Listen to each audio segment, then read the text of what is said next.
সবসময় আমাকে এসে অনেক আদর করতো এবং আমাকে বলতো তুমি একটু নাচ শিখো, তুমি এত প্র্যাকটিস করো না কেন। তো এই ধরনের কিছু আসলে কথা হয়েছিল।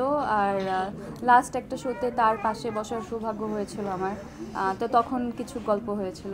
এই তো I feel very very sad. Allah তালার কাছে এইটাই বলবো, আল্লাহ যাতে তাকে জান্নাত নসিব করেন, আর তার পরিবার যাতে এই একটা শোকের মধ্যে দিয়ে এখন যাচ্ছে এই সময়টাতে, এটা যাতে কাটিয়ে তারা উঠতে পারেন। আল্লাহ তালা যাতে তাদেরকে শক্তি দেন।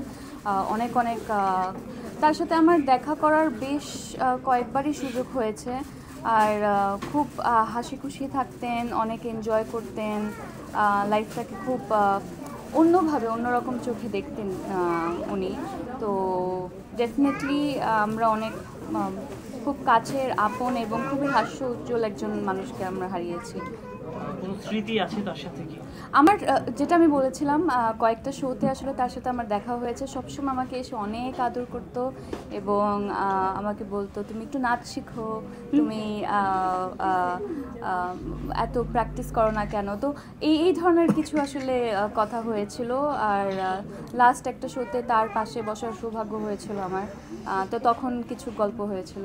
এই তো I feel very very sad, এবং তার পরিবার যাতে আসলে এইসব থেকে কাটিয়ে উঠতে পারে। মরদেহের কাছে গিয়ে আপনি তাকে একটু সমবেদনা বা তার আত্মীয়স্বজনকে সমবেদনা জানান? আমার মনে হয় আসলে যখন এই ধরনের একটা সিচুয়েশন ঘটে তখন তার প্রাইভেসি এরিয়াটা খুবই ইম্পর্ট্যান্ট, এবং যখন সময় এবং সুযোগ হবে তারাই আমাদেরকে ডাকবেন।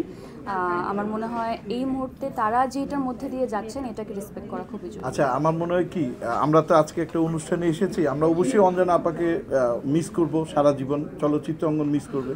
তিনি আমাদের সেন্সর বোর্ডে থাকতে যমুনাতে প্রায়ই আসতেন, আমিও তাকে অনেক মিস করব। তিনি আমার হাজার ঘন্টা হাজার কবিতার একজন শিল্পী, এবং আমাদের সিনেমা জগতে অনেক দিন উনি সেন্সরের থেকে সুস্থির চলচ্চিত্র নিয়ে কাজ করেছেন। কিন্তু তার মৃত্যুর সংবাদের পর থেকে কিন্তু চলচ্চিত্র অঙ্গনে যারা প্রতিনিধি তারা কিন্তু আছেন। তিনি আজকে একটা অনুষ্ঠানে এসেছেন, এক্ষেত্রে তার জানা যায় আসলে সবার পক্ষ থেকে একটা প্রতিনিধি গেলেই দায়িত্ব শেষ হয়।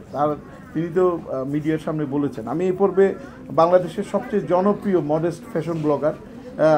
আমরা দেখি, আমার মিসেসকেও দেখি যে রাতের বেলা তার ব্লগ দেখছেন, কিন্তু আমার ঘুম হারাম করেছেন। তো তিনি অত্যন্ত জনপ্রিয় এবং এই সময়ের ফ্যাশন জগৎকে তিনি সবার সামনে তুলে ধরেন।